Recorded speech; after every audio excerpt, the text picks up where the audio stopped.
आप सबों का बहुत बहुत स्वागत है वैभव के इस YouTube परिवार पर।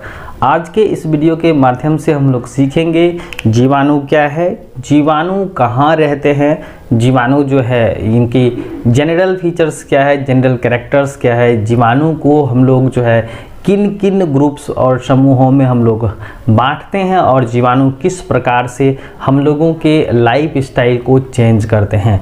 मतलब कि क्या जीवाणु हम लोगों के लिए हानिकारक होते हैं या लाभदायक होते हैं। तो सबसे पहले हम लोग ये जानें कि जीवाणु यानी बैक्टीरिया जो हैं वो सूक्ष्म जीव के अंतर्गत आते हैं, यानी कि माइक्रोब्स या माइक्रो ऑर्गेनिजम्स के अंतर्गत आते हैं। अब सवाल उठता है कि ये जीवाणु कहाँ रहते हैं, है ना, ये जीवाणु किस आवास में रहते हैं, इनका घर कहाँ है। तो हम लोगों के जीवाणु जो होते हैं ना, वो हमारे शरीर के अंदर, शरीर के बाहर, हवा, पानी, मिट्टी इत्यादि जगहों पर पाए जाते हैं। इनके साथ ही साथ जो है आपके जो है गर्म जल के झरनों में पाए जाते हैं, आइस में पाए जाते हैं, यहाँ तक कि ज्वालामुखी में भी जो है आपके सूक्ष्म जीव वहाँ भी वो सस्टेन कर सकते हैं। तो इसका मतलब ये हुआ कि हम लोग एक शब्दों में कह सकते हैं कि ये जो जीवाणु होते हैं वो हर एक जगह पाए जाते हैं। तो इसको हम लोग क्या बोल सकते हैं, सर्वव्यापी जीव कह सकते हैं, यानी ओमनी प्रेजेंट ऑर्गेनिजम्स कह सकते हैं। या इसी के लिए हम लोग एक स्मार्ट वर्ड इस्तेमाल करते हैं, यूबिक्विटस एनिमल्स। क्या करते हैं, यूबिक्विटस एनिमल्स। तो जीवाणु जो है हम लोग किसके अंतर्गत रखे, माइक्रो ऑर्गेनिजम्स के अंतर्गत रखे, वैसे जीव जो खुले आंखों से दिखलाई नहीं पड़ते। लेकिन जीवाणु के साथ है क्या चीज़ कि ये तो दिखते नहीं हैं, लेकिन ये हम लोगों के लाइफ स्टाइल को चेंज करते हैं। जैसे अगर क्या होता है, किसी प्रकार की बीमारी होती है तो ये कहीं ना कहीं माइक्रो ऑर्गेनिजम्स की वजह से होती हैं, या कहीं जो है अगर हम लोगों के लाइफ स्टाइल में जो है यह यूजफुल मैनर में इस्तेमाल हो रहे हैं, तो इनकी प्रकृति को जानना बहुत ज़रूरी हो जाता है। क्योंकि ये तो दिखलाई तो नहीं पड़ते हैं, लेकिन हम लोगों के लिए क्या होते हैं, हानिकारक या लाभदायक होते हैं। तो इसके लिए हम लोग क्या करते हैं, इसको देखने के लिए वास्तविक बात यह है कि ये खुले आंखों से दिखलाई नहीं पड़ते हैं, अनएडेड आई से दिखलाई तो नहीं पड़ते हैं, लेकिन क्या करते हैं, ये हम लोगों के लाइफ स्टाइल को प्रभावित करते हैं। तो इसके लिए हम लोग क्या करते हैं, इसे देखने के लिए हम लोग एक विशेष प्रकार के इक्विपमेंट्स, यानी जो प्रकाश के सिद्धांतों पर काम करते हैं, उसका इस्तेमाल करते हैं, जिसे हम लोग क्या कहते हैं, माइक्रोस्कोप यानी सूक्ष्मदर्शी कहते हैं। अब बात आती है सूक्ष्म जीव की। तो वैसे जीव जो है जो खुले आंखों से दिखलाई नहीं पड़ते हैं, उसे हम लोग सूक्ष्म जीव कहते हैं, है ना, जिसमें आपके जीवाणु आते हैं, विषाणु आते हैं, है ना, बैक्टीरियोफेज आते हैं, प्रायोन्स आते हैं, वायरवाइट्स आते हैं, कुछ आपके माइक्रोएल्गा आते हैं, फंजाई मेंबर्स आते हैं। ये सारा का सारा क्या है, माइक्रो ऑर्गेनिजम्स है ना।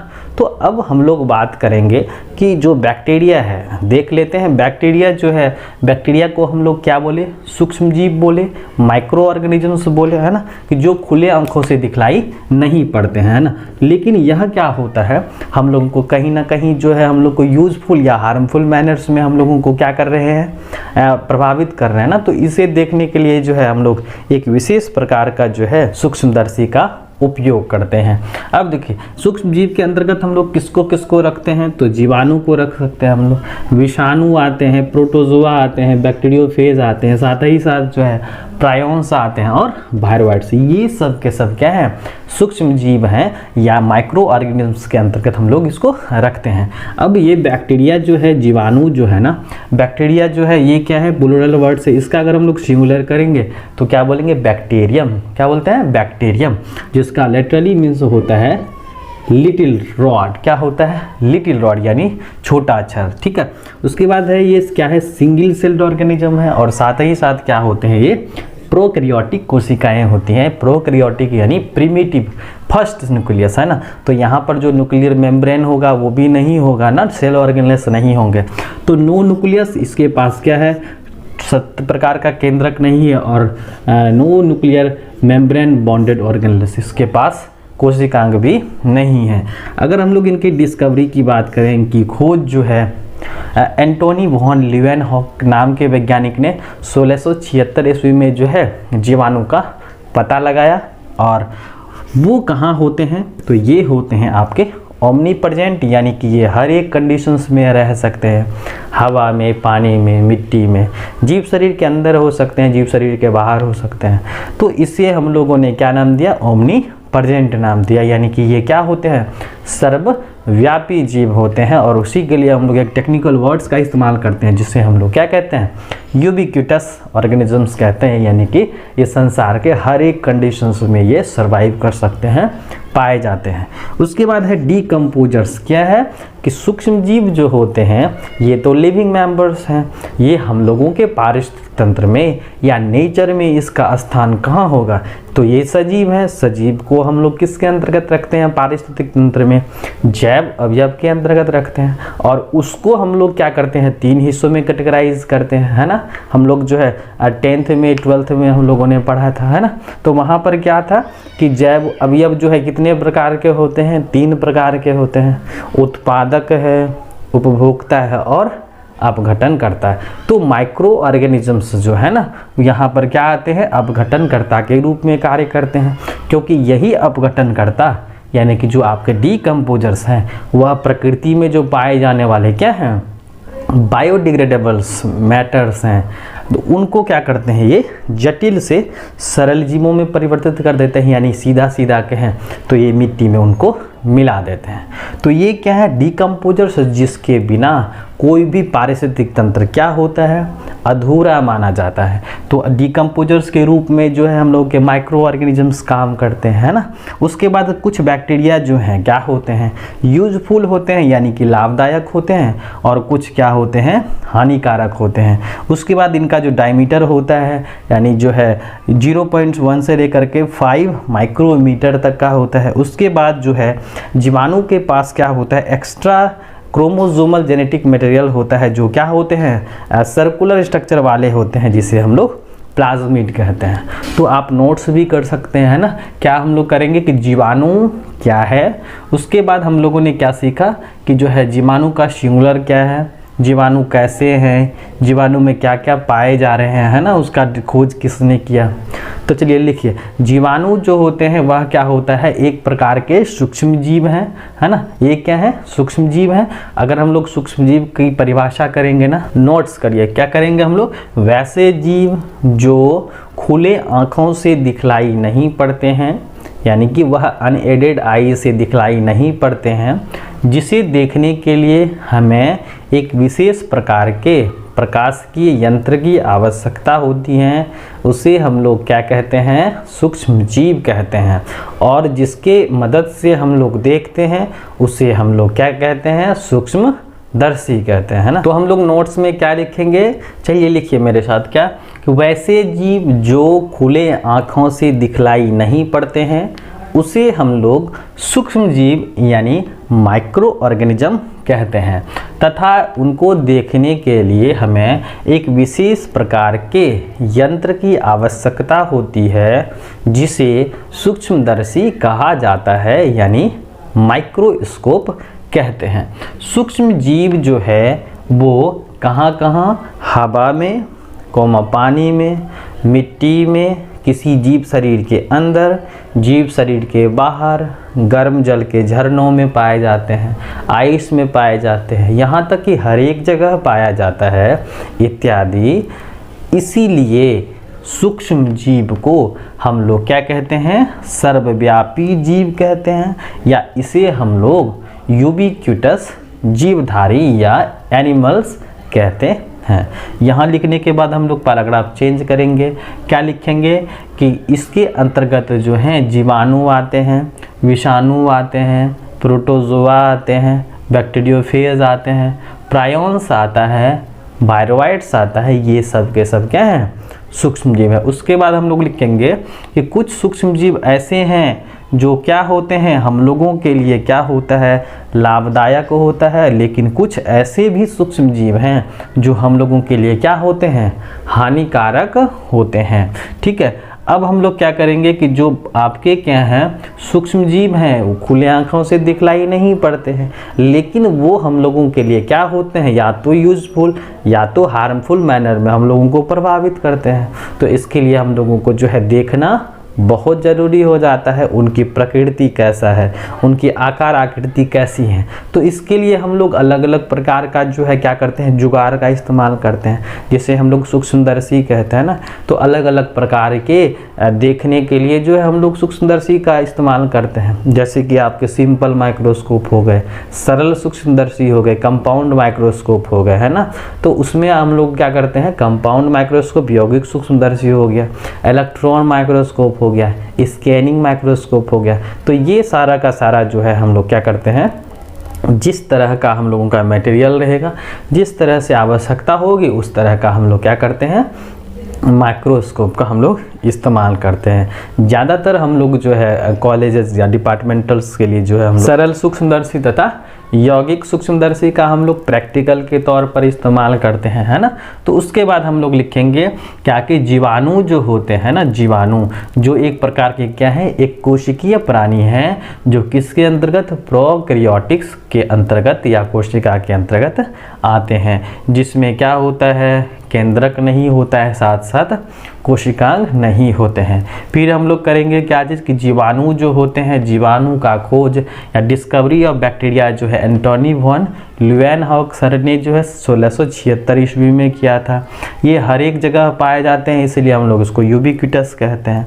और जो हम लोगों के क्या है, माइक्रो ऑर्गेनिजम्स है या जीवाणु है, वो हम लोगों के पारिस्थितिक तंत्र का क्या है, एक जैव अवयव के अंतर्गत आते हैं, जो क्या कहलाते हैं, अपघटन कर्ता कहलाते हैं। क्यों कहलाते हैं भाई, क्योंकि यहाँ पर क्या होता है, यहाँ पर होता क्या है कि जो आपके सूक्ष्म जीव हैं, आपके बैक्टीरिया हैं, वो क्या काम करते हैं, जटिल पदार्थों को सरल पदार्थों में क्या करते हैं, तब्दील कर देते हैं, बदल देते हैं। तो इसीलिए यह क्या होता है, हम लोगों के पारिस्थितिक तंत्र का एक क्या है, अहम हिस्सा है, यानी कि यह क्या है, फंडामेंटल कंपोनेंट्स है। उसके बाद कि जो है इनकी आकृति क्या होती है, जीवाणु की आकृति होती है, इसका जो है डायमीटर होता है, आकार 0.1 से लेकर के 5 माइक्रोमीटर तक का होता है। और जीवाणु में क्या होते हैं, एक्स्ट्रा क्रोमोसोमल जेनेटिक मटेरियल्स होता है, जो सर्कुलर होते हैं, जिन्हें हम लोग क्या बोले, प्लाज्मिड का नाम दिए। तो याद रखना है क्या क्या, जीवाणु जो है वो क्या है, माइक्रो ऑर्गेनिजम्स हैं, ये क्या है, सिंगल सेलुलर यानी सिंगल सेल्ड ऑर्गेनिजम्स हैं ना। उसके बाद ये प्रोकैरियोटिक कोशिका के अंतर्गत आते हैं, इसके पास no nucleus and no membrane bonded organelles पाया जाता है। डिस्कवरी किसने किया था, एंटोनी वॉन ल्यूवेनहॉक ने, कब, 1676 ईस्वी में। ये कहाँ पाए जाते हैं, तो हर एक जगह पाए जाते हैं। यह किस चीज़ का काम करते हैं, तो अपघटनकर्ता के रूप में भी काम करते हैं। कुछ यूजफुल हैं और कुछ हार्मफुल हैं, साथ साथ जो है इनका डायमीटर जो है इतना होता है, और इसमें जो है एक्स्ट्रा क्रोमोसोमल जेनेटिक मटेरियल्स होता है, जो गोलाकार आकृति वाले होते हैं, जिसे हम लोग प्लाज्मिड कहते हैं। अब हम लोग आ जाते हैं जनरल कैरेक्टर्स ऑफ बैक्टीरिया, यानी कि जीवाणु के कौन कौन से गुण या लक्षण होते हैं। पहला हम लोग देखते हैं कि bacteria are single celled organism. यह एक प्रकार का क्या है, एक कोशिकीय जीवधारी है, जो क्या होता है, बिलोंग्स टू प्रोकैरियोटिक कोशिका, यानी कि प्रोकैरियोटिक सेल्स। यानी जीवाणु क्या होता है, एक कोशिकीय कोशिका है ना, एक जीव है ना, कि bacteria are single celled organism. यह एक प्रकार का क्या है, एक कोशिकीय जीव है, जो किसके अंतर्गत आते हैं, प्रोकैरियोटिक कोशिका के अंतर्गत आते हैं। यानी प्रो का मतलब क्या होता है, प्रिमिटिव, फर्स्ट, कैरियोटिक, कैरियन, है ना। तो फर्स्ट न्यूक्लियस, यानी कि ये प्रोकैरियोटिक कोशिका के अंतर्गत रखे गए हैं। दूसरा है कि they lack organelles such as chloroplast and mitochondria, यानी कि इनमें क्या होता है, सेल ऑर्गेनल्स यानी कोशिकांग नहीं होते हैं, क्लोरोप्लास्ट के साथ साथ माइटोकॉन्ड्रिया ये क्या होते हैं, अनुपस्थित होते हैं। उसके बाद they do not have true nucleus, इसके पास सच्चा जो है केंद्रक अनुपस्थित होता है। उसके बाद cell wall is made up of peptidoglycans, क्या है, इनकी कोशिका भित्ति जो होती है वह पेप्टाइडोग्लाइकेंस की बनी होती हैं। तो यहाँ पर देखिए पेप्टाइडोग्लाइकेंस जो है एक प्रकार का क्या है, पॉलीमर है, यानी कि जिसे हम लोग क्या कह सकते हैं, आपका बहुलक है। इसमें जो है दो प्रकार के यूनिट्स मिलकर के बने होते हैं, नाम और नाग, क्या नाम और नाग, ये क्या है शॉर्ट फॉर्म है, आप इसको जो है अच्छे से लिख सकते हैं। इसका मतलब होता है एन एसिटाइल, क्या होता है एन एसिटाइल म्यूरामिक एसिड, क्या है एन एसिटाइल म्यूरामिक एसिड होता है, और इसका पूरा क्या होता है एन एसिटाइल ग्लूकोसामीन, क्या होता है एन एसिटाइल ग्लूकोसामीन, और ये दोनों यूनिट आपस में मिल करके क्या करते हैं पेप्टाइडोग्लाइकेंस यानी कि बैक्टीरिया की कोशिका भित्ति का निर्माण करते हैं। आगे बढ़ते हैं, बैक्टीरिया में जो लोकोमोटरी ऑर्गन होता है यानी चलनशील अंग के रूप में, उसमें क्या होता है फ्लैजिला होता है, क्या होता है फ्लैजिला होता है, और फ्लैजिला जो है अगर हम लोग सिंगुलर में करेंगे तो इसको क्या बोलते हैं फ्लैजिलम कहते हैं, क्या कहते हैं फ्लैजिलम। उसके बाद क्या होता है कि इसमें जो है रिप्रोडक्शन जो होता है नॉर्मली जो होता है एसेक्सुअली, वो क्या होता है फिजन के द्वारा होता है, यानी कि विभाजन होता है जिसमें एक जो है विकसित और परिपक्व क्या होता है जीवाणु बाइनरी फिजन्स करते हैं। तो इस वजह से यहाँ पर क्या होता है कि एक जो जीवाणु है आपके से कि ये जीवाणु है ना, ये क्या करते हैं दो अलग अलग हिस्सों में बढ़ जाते हैं। तो इस प्रकार से क्या होता है यहाँ पर जो जीन ट्रांसफर होता है, जीन का स्थानांतरण होता है एक जनरेशन से दूसरे जनरेशन में, वो क्या होता है हॉराइजेंटल होता है, क्या होता है हॉराइजेंटल होता है। लेकिन हम लोगों में विकसित प्राणियों में क्या होता है जैसे कि माता पिता हो गया है ना, उसके जो संतानें हो गई, फिर जो है पेयरिंग होगा, फिर जो उनकी संतानें होंगी, तो इस तरह से जो जीन ट्रांसफर होता है वो क्या होता है वर्टिकल होता है। लेकिन यहाँ पर जो एसेक्सुअल रिप्रोडक्शन में बाइनरी फिजन होता है ना, तो एक अमीबा यानी कि जो है एक जीवाणु से जो है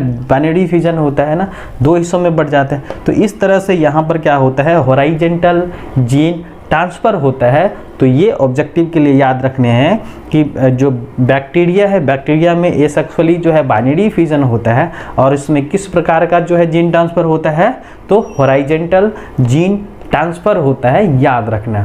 अब हम लोग क्या करेंगे इनको लिखेंगे। तो आप लिख सकते हैं कि जीवाणु जो होते हैं इनका जनरल कैरेक्टर्स क्या है। पहला पॉइंट्स में हम लोग लिखेंगे कि जीवाणु जो होता है वो एक कोशिकीय प्राणी है जो प्रोकैरियोटिक कोशिका के अंतर्गत आते हैं। दूसरा में क्या लिखेंगे कि इसमें जो है सेल ऑर्गेनेल्स या कोशिकांग जो है अनुपस्थित होता है, जैसे क्लोरोप्लास्ट, माइटोकॉन्ड्रिया। उसके बाद तीसरा में हम लोग लिखेंगे कि इसमें सच्चा प्रकार का या सत्य प्रकार का केंद्रक नहीं होता है। उसके बाद लिखेंगे कि इनकी कोशिका भित्ति जो होती हैं वह क्या होती हैं पेप्टाइडोग्लाइकेंस की बनी होती हैं। आगे लिखेंगे पांचवा पॉइंट्स की इसमें जो होता है प्रचलन अंग के रूप में फ्लैजिला होता है ना। उसके बाद इसमें जो प्रजनन होता है एसेक्सुअली रूप से अलैंगिक प्रकार से, इसमें क्या होता है द्विविभाजन होते हैं जिसमें जो है हॉराइजेंटल जीन स्थानांतरण जो है ये होता है। तो ये सारा पॉइंट्स जो है आप स्क्रीनशॉट भी ले सकते हैं। यहाँ पर सिंगल सेल ऑर्गेनिज्म, प्रोकैरियोटिक कोशिका, लैक्स सेल ऑर्गेनेल्स, क्लोरोप्लास्ट और माइटोकॉन्ड्रिया, ट्रू न्यूक्लियस अब्सेंट होता है, सेल वॉल बना होता है पेप्टाइडोग्लाइकेन से, जिनकी इकाई को हम लोग एन एसिटाइल म्यूरामिक एसिड कहते हैं और एन एसिटाइल ग्लूकोसामाइन कहते हैं। उसके बाद लोकोमोटरी ऑर्गन क्या होते हैं फ्लैजिला होते हैं। एसेक्सुअल किसके द्वारा होता है बाइनरी फिजन में होता है, जिसमें क्या होता है हॉराइजेंटल जीन ट्रांसफर होता है। और इसमें क्या होना है, इसमें जो होता है extra chromosomal genetic material present in bacteria, उस जो क्या होते हैं सर्कुलर होते हैं ना, circular extra chromosomal genetic material, extra chromosomal genetic material होता है, उसे हम लोग क्या कहते हैं प्लाज्मिड। क्या कहते हैं प्लाज्मिड। तो याद रखना है कि extra chromosomal genetic material which is circular structure that is known as क्या चीज प्लाज्मिड। अब हम लोग देख लेते हैं कि जीवाणु का जो वर्गीकरण किया है, बैक्टीरिया का जो क्लासिफिकेशन है, उनको हम लोग किस किस आधार पर हम लोग उसे वर्गीकृत कर सकते हैं। तो हम लोगों का जो पहला है वो है सेफ, है ना। जीवाणु को हम लोग आकार और आकृति के आधार पर जो है हम लोग क्या करते हैं वर्गीकृत करते हैं, जिसको आगे हम लोग डिटेल्स में पढ़ेंगे कि यह किस किस आकृति में जो है हो सकते हैं। कि जैसे कि गोलाकार वाले हो सकते हैं जिसे हम लोग कोकस कहते हैं, बेलनाकार होगा तो क्या कहेंगे कोमा होगा तो उसको हम लोग क्या नाम देंगे, और स्पाइरल या क्वाइल्ड होगा। तो इस आधार पर जो है यानी कि शेप के आधार पर हम लोग कि जीवाणु किस आकृति की है उसके आधार पर हम लोग क्या करते हैं उसको उनको वर्गीकृत कर देते हैं। फिर जो है हम लोग क्या करते हैं, उनको ग्रुप और समूह, यानी कि जो है ये किस आकृति, ये जो आकृति हैं किन किस समूहों में, यानी कि यह ग्रुपिंग के आधार पर हम लोग क्या करते हैं, जीवाणु को हम लोग उनके समूह के आधार पर हम लोग क्या कर देते हैं, उसको वर्गीकृत कर देते हैं। अगला है कि सेल वॉल, यानी कि किसमें सेल वॉल है, कि किसमें सेल वॉल उपस्थित है, किसमें सेल वॉल अनुपस्थित है। इसके आधार पर भी हम लोग जीवाणु को क्या कर देते हैं, वर्गीकृत करते हैं। तो जो हम लोग आगे देखेंगे सेल वॉल, जैसा कि हम लोग देखें कि सेल वॉल जो बना होता है बैक्टीरिया का, किससे बना होता है, कमेंट सेक्शन में बताइए। और यहाँ पर जो है पाया जाता है कि नहीं पाया जाता है, इसके आधार पर जो है हम लोग जीवाणु को कितने हिस्से में बांटे, तो वो हम लोग आगे हम लोग देखेंगे वाले हैं। और जो है इसमें फ्लैजिला होता है कि नहीं होता है, इसके आधार पर कि वह कहाँ सजा होता है, यानी कि on the basis of flagellar orientation, कि जीवाणु में फ्लैजिला जो है, फ्लैजिला हम लोग पढ़ चुके हैं। फ्लैजिला का क्या काम है जीवाणु में, आप कमेंट सेक्शन में बता सकते हैं कि फ्लैजिला जो है यह क्या होता है, कौन सा अंग होता है, आप कमेंट सेक्शन में ज़रूर बताइएगा, ठीक है। और यहाँ पर फ्लैजिला जो होता है इसी के सजावट के आधार पर, on the basis of orientation, है ना, तो उसके आधार पर हम लोग जो है इनको अलग अलग ग्रुप्स में बांटते हैं, जो हम लोग आगे देखेंगे। सबसे पहले हम लोग देख लेते हैं कि जीवाणु को जो हम लोग वर्गीकृत किए उनके आकृति के आधार पर, शेप के आधार पर। तो अब हम लोग ये सीखेंगे कि इसे हम लोग क्या करते हैं, 4 वर्गों में बांटते हैं। जिसमें पहला आता है आपका कोकस, यानी कि गोलाकार आकृति वाले जीवाणु। दूसरा आता है बेलनाकार आकृति वाले जीवाणु, जिसे हम लोग बैसिलस टाइप ऑफ बैक्टीरिया कहते हैं। उसके बाद कोमा आकृति वाले जीवाणु, जिसे हम लोग वाइब्रो कहते हैं। और स्पाइरल, यानी स्पाइरल और क्वाइल्ड, स्प्रिंग जैसा रहेगा, तो उसे हम लोग क्या कहेंगे, स्पाइरलियम टाइप ऑफ बैक्टीरिया या स्पाइरल जीवाणु बोलेंगे, ठीक है। तो अब हम लोग ये देख लेते हैं। तो हम लोगों ने क्या किया कि आकार आकृति के आधार पर जो है हम लोग जीवाणुओं को 4 ग्रुप्स में बांटा। पहला जो है वो क्या है, गोलाकार आकृति वाले जीवाणु। दूसरा बेलनाकार आकृति वाले जीवाणु, कोमा शेप्ड जीवाणु, और स्पाइरल यानी spring like structure, all coiled नुमा संरचना वाले जीवाणु। पहला हम लोग देख लेते हैं कि जो आपका कोकस है, यानी कि वह कैसा है, गोलाकार आकृति वाले जीवाणु है, स्फेरिकल और ओवॉइड है ना, तो ओवल शेप्ड है। तो यहाँ पर उस संरचना वाले जीवाणु को हम लोग क्या बोलेंगे, कोकस बोलेंगे। क्या बोलेंगे, कोकस प्रकार के जीवाणु। तो आप साथ साथ नोट भी कर सकते हैं, है ना, कि जब सेव करेंगे तो उसमें हम लोग पहला लिखेंगे क्या चीज़, कोकस टाइप ऑफ बैक्टीरिया। हम लोग क्या लिखेंगे, इस प्रकार के जीवाणु जो है क्या होते हैं, गोलाकार आकृति वाले होते हैं। या आप दूसरा जो है लाइन में लिख सकते हैं क्या, कि गोलाकार आकृति वाले जीवाणु को हम लोग क्या कहते हैं, कोकस टाइप ऑफ बैक्टीरिया कहते हैं ना, या कोकस प्रकार का जीवाणु कहते हैं। जिसके अंतर्गत जो है निमोनिया, यानी निमोनिया एक बीमारी है जो किससे होता है, स्ट्रेप्टोकोकस निमोनिया जो है एक प्रकार के रोगजनक यानी पैथोजन से निमोनिया बीमारी उत्पन्न होती है, जो कैसे हैं, गोलाकार आकृति वाले हैं। कैसे हैं, तो ये है आपके सर्कुलर स्ट्रक्चर वाले, है ना। तो याद रखने हैं कि निमोनिया बीमारी जो उत्पन्न होता है वह किससे होता है, स्ट्रेप्टोकोकस निमोनिया से होता है। और उनकी आकृति क्या होती है, तो गोलाकार होती है। तो इसीलिए हम लोग उसको किस प्रकार की कैटेगरीज में रखेंगे, तो कोकस में रखेंगे। किस में रखेंगे, कोकस टाइप ऑफ बैक्टीरिया में रखेंगे। अब हम लोग आगे बढ़ते हैं। जब कोकस प्रकार का जीवाणु है, गोलाकार आकृति वाला जीवाणु है, तो इसकी तो ग्रुपिंग होगी, है ना, ये समूह में भी ना पाए जाएंगे। तो याद रखने की, जब यह सिंगल में रहेगा, अगर एक अकेला रहेगा गोलाकार आकृति वाले जीवाणु, तो इसको हम लोग क्या कहेंगे, मोनो। क्या बोलेंगे, मोनो मना होता है एक, ठीक है, इसको क्या बोलेंगे, मोनोकोकस बोलेंगे। ये अकेला रहेगा, है ना, तो इस कंडीशन में, इस अवस्था में क्या कहेंगे, उसको मोनोकोकस कहेंगे। उदाहरण के लिए याद रखना है आपको कि माइक्रोकोकस फ्लेवस जो है यह किसके कैटेगरीज में रखे गए, सिंगल अकेला होता है, इसलिए उसको हम लोग क्या बोलते हैं, मोनोकोकस बोलते हैं।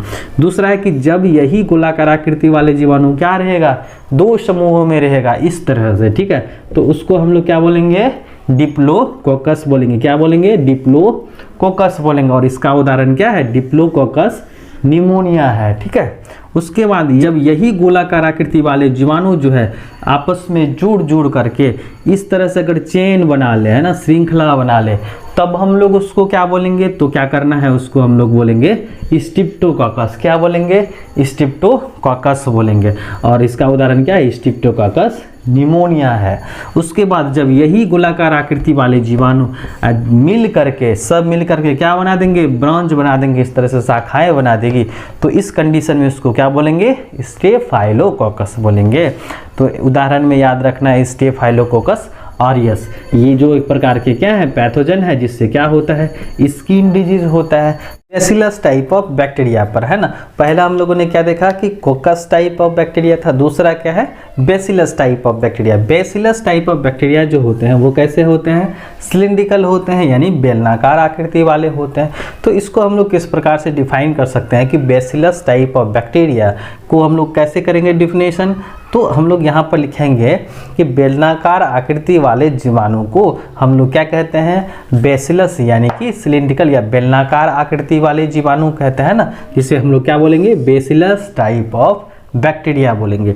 वो जो है आपको किस तरह से, इस तरह से दिखेंगे, यानी कि वो कैसे दिखने वाले हैं, तो सिलिंड्रिकल यानी बेलनाकार आकृति दिखने वाले हैं, ठीक है। जैसे कि जो है आपका लैक्टोबैसिलस है ना, जिसमें कॉमन एग्जांपल्स जो है आपका क्या है, लैक्टोबैसिलस है ना, लैक्टोबैसिलस, जिसका इस्तेमाल हम लोग क्या करते हैं, दूध से दही बनाने में करते हैं। और इनका जो है दूसरा नाम है लैब, यानी लैक्टिक एसिड बैक्टीरिया, यानी लैक्टोबैसिलस, जो क्या करते हैं, मिल्क टू कर्ड क्या करते हैं, कन्वर्ट करते हैं।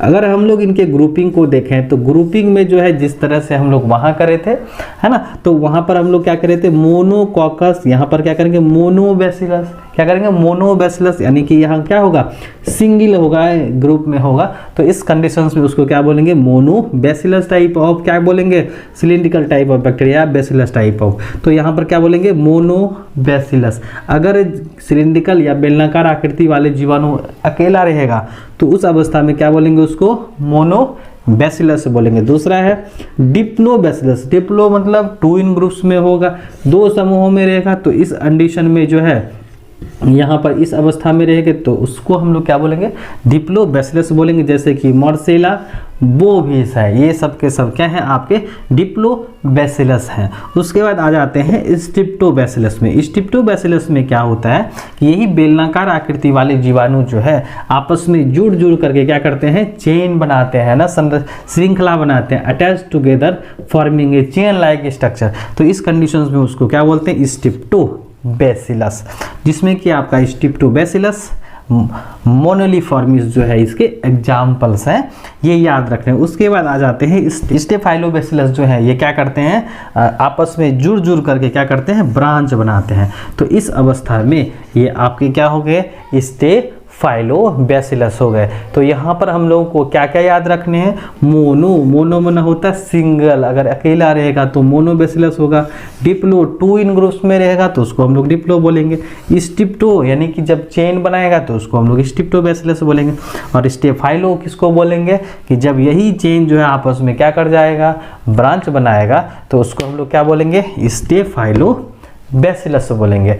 अब हम लोग देख लेते हैं तीसरा जो है वो हम लोगों का है वाइब्रो, है ना, वाइब्रो टाइप ऑफ बैक्टीरिया। तो ये इनकी आकृति कैसी है, तो ये है कोमा शेप्ड है। तो हम लोग क्या लिखेंगे वाइब्रो में कि कोमा आकृति वाले जीवाणु को हम लोग क्या कहते हैं, वाइब्रो टाइप ऑफ बैक्टीरिया कहते हैं।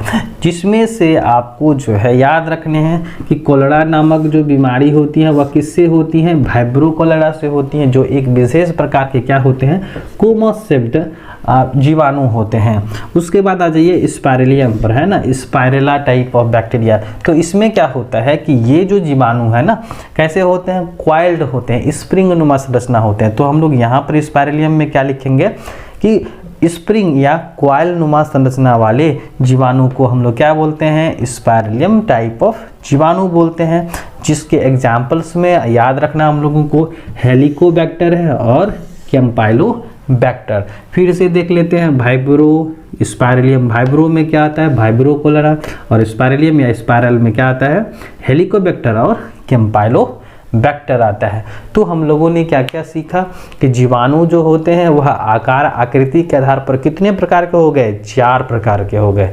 पहला हो गया क्या, कोकस टाइप ऑफ बैक्टीरिया, जिसे हम लोग क्या कहते हैं, गोलाकार संरचना वाले जीवाणु बोलते हैं। फिर हम लोगों ने इसको क्या किया, ग्रुप्स में बांटा, मोनोकोकस, डिप्लोकोकस, स्ट्रेप्टोकोकस और स्टेफाइलोकोकस, ठीक है। उसके बाद दूसरा हम लोगों ने क्या सीखा कि जो है बेलनाकार आकृति वाले जीवाणु को हम लोगों ने क्या नाम दिया, तो नाम दिया बैसिलस, है ना। तो बैसिलस टाइप ऑफ बैक्टीरिया बोले, है ना।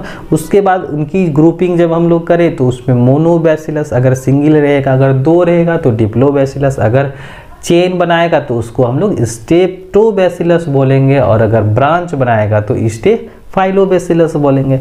फिर हम लोग क्या सीखे कि वाइब्रो जो होता है वह कोमा आकृति वाले जीवाणु होते हैं। इनके उदाहरण जो है आपके वाइब्रो कोलेरा नामक जीवाणु हैं। उसके बाद स्पाइरलियम जो है या स्पाइरल जो होता है वह क्या होता है, क्वाइल या स्प्रिंग नुमा संरचना वाला होता है, जिसमें याद रखने हैं एग्जाम्पल्स में हेलिकोबैक्टर और कैम्पाइलोबैक्टर्स। तो ये हो गए आपके शेप और ग्रुपिंग के आधार पर जो है जीवाणु 4 प्रकार के, गोलाकार जिसको हम लोग कोकस बोले, बेलनाकार जैसे हम लोग क्या बोले, बैसिलस बोले, कोमा आकृति वाले को हम लोग वाइब्रो बोले, और क्वाइल्ड और स्प्रिंग को क्या बोले, स्पाइरलियम। अब हम लोग देखते हैं कि जो जीवाणु का जो वर्गीकरण है उसका जो दूसरा बेसिस है सेल वॉल, क्या है, सेल वॉल। तो यानी कोशिका भित्ति हम लोग पढ़ चुके हैं कि कोशिका भित्ति जो होती है वो जीवाणु की किसकी बनी होती हैं, तो वो बनी होती हैं आपके पेप्टाइडोग्लाइकेंस की। किसकी बनी होती हैं, तो पेप्टाइडोग्लाइकेंस की बनी होती है। और ये पेप्टाइडोग्लाइकेंस जो है पॉलीमर है जो 2 सब यूनिट से यानी कि एन एसिटाइल म्यूरामिक एसिड और एन एसिटाइल म्यूरामिक एसिड और एन एसिटाइल ग्लूकोसामीन से बने होते हैं, और जो जुड़े होते हैं आपस में एक दूसरे से पेप्टाइड बंधन द्वारा जुड़े होते हैं। तो इनकी उपस्थिति और अनुपस्थिति के आधार पर कि जो है आपके सेल वॉल किस जीवाणु में होते हैं, यानी अगर पेप्टाइडोग्लाइकेंस की परत होगी तो उसे हम लोग क्या बोलेंगे, ग्राम पॉजिटिव बोलेंगे। क्या बोलेंगे, gram positive type of bacteria बोलेंगे। अगर ये सेल वॉल क्या होता है, अब्सेंट होता है, यहाँ पर क्या हो जाएगा, अब्सेंट हो जाएगा।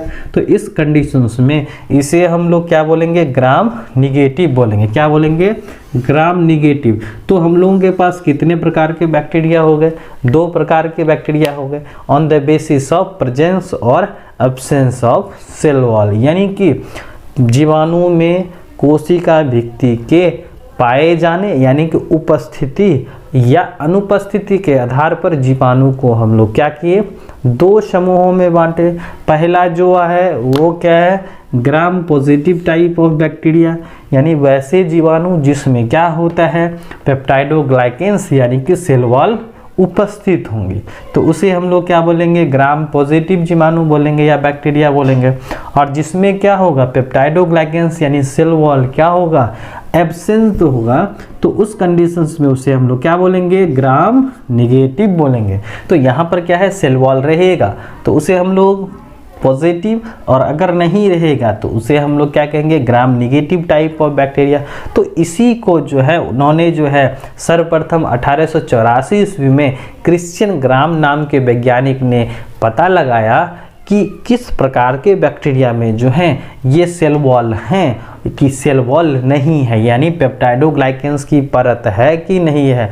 और इन्हीं के आधार पर उन्होंने जो है एक स्टेनिंग टेक्निक यानी रंगने की विधि का जो है ना क्या क्या एक तरीका अपनाया, जिसे आज हम लोग जो है क्या करते हैं, स्टेनिंग टेक्निक के रूप में पढ़ते हैं, यानी स्टेनिंग टेक्निक इन बैक्टीरिया। ठीक है, तो यहाँ पर क्या है, तो ग्राम जो देख रहे हैं आप, ये जो ग्राम है ना, तो ये क्रिश्चियन ग्राम नाम के वैज्ञानिक का जो है ये पहला लेटर उसके सम्मान में हम लोग क्या कर देते हैं, यहाँ पर लिखते हैं ग्राम पॉजिटिव, यानी कि वैसे बैक्टीरिया वैसे जीवाणु जिसमें क्या होता है, भित्ति पाई जाएंगी, पेप्टाइडोग्लाइकेंस की परत मौजूद होंगी, उसे हम लोग क्या कहेंगे, ग्राम पॉजिटिव।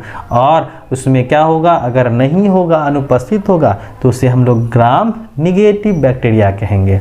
तो आइए हम लोग जान लेते हैं कि 1884 ईस्वी में क्रिश्चियन ग्राम नाम के वैज्ञानिक ने किस तरह से एक्सपेरिमेंट किया और उन्होंने दुनिया को बताया कि ये जो रहेगा पेप्टाइडोग्लाइकेंस अगर रहेगा तो कैसा कलरेशन आएगा, क्योंकि स्टेनिंग यानी रंगने के आधार पर उन्होंने किया तो कैसा कलर आएगा। तो यहाँ पर हम लोगों को याद रखने हैं कि जब स्टेनिंग टेक्निक में, बैक्टीरिया के स्टेनिंग टेक्निक में अगर कलरेशन क्या आता है, वायलेट आता है, क्या आता है, वायलेट आएगा, तो वह कैसा जो है बैक्टीरिया होगा, तो वह होगा आपका पॉजिटिव, यानी कि gram positive type of bacteria में जो है पेप्टाइडोग्लाइकेंस की परत होती है। तो वह कैसा दिखता है अंडर माइक्रोस्कोप में, वायलेट कलर का दिखता है ना। और उसके बाद अगर ग्राम निगेटिव होगा तो वह कैसा दिखने वाला है, तो पिंक दिखने वाला है। तो इन्हीं कलरेशन यानी इन्हीं रंगों के आधार पर जो है ना हम लोगों के क्रिश्चियन ग्राम सर ने ये बताया कि कौन से जीवाणु में जो है पेप्टाइडोग्लाइकेंस उपस्थित होगा। तो कैसे कि अगर वायलेट कलर का आता है, क्रिस्टल वायलेट, तो उसको हम लोग क्या बोलेंगे, ग्राम पॉजिटिव बोलेंगे। और अगर क्या आता है कलरेशन पिंक आता है तो उसे हम लोग क्या बोलेंगे, ग्राम निगेटिव। तो यहाँ पर अगर वायलेट रहेगा तो हम लोग समझ जाएंगे पेप्टाइडोग्लाइकेंस की परत है यानी सेल वॉल है, तो इसका मतलब ग्राम पॉजिटिव होगा। और अगर अब्सेंट है, अगर पिंक आया तो हम लोग समझ जाएंगे कि सेल वॉल या पेप्टाइडोग्लाइकेंस क्या है, अनुपस्थित है। तो अब हम लोग सीखेंगे कि इन्होंने जो है क्रिश्चियन ग्राम नाम के वैज्ञानिक ने कैसे पता लगाया कि जो है किस में ये पाया जाता है और ये सेल वॉल किस में अनुपस्थित होता है। हम लोगों का जो अगला बेसिस है वो है हम लोगों का फ्लैजिला। फ्लैजिला जो है वह जीवाणु का प्रचलन अंग है, यानी कि जीवाणु जो होते हैं, बैक्टीरिया जो होते हैं, उसमें प्रचलन अंग के रूप में फ्लैजिला पाया जाता है ना। तो यहाँ पर जो है हम लोग उनके सजावट के आधार पर कि जीवाणु में फ्लैजिला का ओरिएंटेशन कैसे होता है, सजावट कैसे होता है, सीधे सीधे ऐसे समझें कि जीवाणु में फ्लैजिला कहाँ पाए जाते हैं, उनकी स्थिति के आधार पर यानी ओरिएंटेशन के आधार पर जो है जीवाणु को अलग अलग जो है हम लोग ग्रुप्स में बांटते हैं। जैसे कि यहाँ पर जो है ओरिएंटेशन हम लोग लेंगे बेसिस है ना, जिसमें से कि हम लोगों का पहला है ए ट्राइकस टाइप ऑफ बैक्टीरिया। क्या है, ए ट्राइकस टाइप ऑफ बैक्टीरिया, जिसमें एग्जाम्पल्स है आपका जो है स्पाइरोकीट, दूसरा क्या है लैक्टोबैसिलस। क्या है यहाँ पर क्या है ए ट्राइकस, यानी इसमें जो है फ्लैजिला नहीं होता है, अनुपस्थित होता है। जैसे अगर हम लोग ए ट्राइकस टाइप की बात करें तो आपको इस तरह के जो है बैक्टीरिया है और इसमें फ्लैजिला क्या होता है, अनुपस्थित होता है। तो यहाँ पर हम लोग लिखेंगे कि atrichous type of bacteria absent flagella, having no flagella, है ना। तो यहाँ atrichous type of bacteria में फ्लैजिला क्या होता है, फ्लैजिला जो होता है वह क्या होता है, अनुपस्थित होता है। तो हम लोग यहाँ पर कैसे नोट्स करेंगे, है ना। तो यहाँ पर हम लोग लिखेंगे कि जीवाणु को हम लोग प्रचलन अंग के आधार पर जो है क्या होता है प्रचलन अंग जी, तो फ्लैजिला होता है। इनके सजावट के आधार पर हम लोग जीवाणु को निम्नलिखित वर्गों में बांटते हैं। उसके बाद हम लोग लिखेंगे क्या कि पहला जो है वो क्या है, ए ट्राइकस टाइप ऑफ बैक्टीरिया है। हम लोग डेंस दे के लिखेंगे कि वैसे जीवाणु जिसमें फ्लैजिला अनुपस्थित होते हैं, तो इस प्रकार के जीवाणु को हम लोग क्या कहते हैं, ए ट्राइकस बैक्टीरिया कहते हैं। उदाहरण में हम लोग लिखेंगे क्या चीज, स्पाइरोकीट, क्या बोलेंगे, स्पाइरोकीट लिखेंगे, ठीक है। उसके बाद क्या है, लैक्टोबैसिलस है। क्या है, लैक्टोबैसिलस, क्या है, लैक्टोबैसिलस है। तो ये दो उदाहरण याद रखने हैं। और इसमें क्या होता है, जो बॉडी होता है क्या है बैक्टीरिया का, इसमें फ्लैजिला नहीं होता है यानी अनुपस्थित होता है। दूसरा अगर देखें तो यहाँ पर क्या है, मोनोट्राइकस। क्या है, मोनोट्राइकस, मोनो मना होता है एक, सिंगल होता है। तो इसमें क्या होता है, जीवाणु में एक इंड पर क्या होगा, एक ही फ्लैजिला पाया जाएगा, तो उसे हम लोग क्या कहेंगे, मोनोट्राइकस टाइप ऑफ बैक्टीरिया कहेंगे।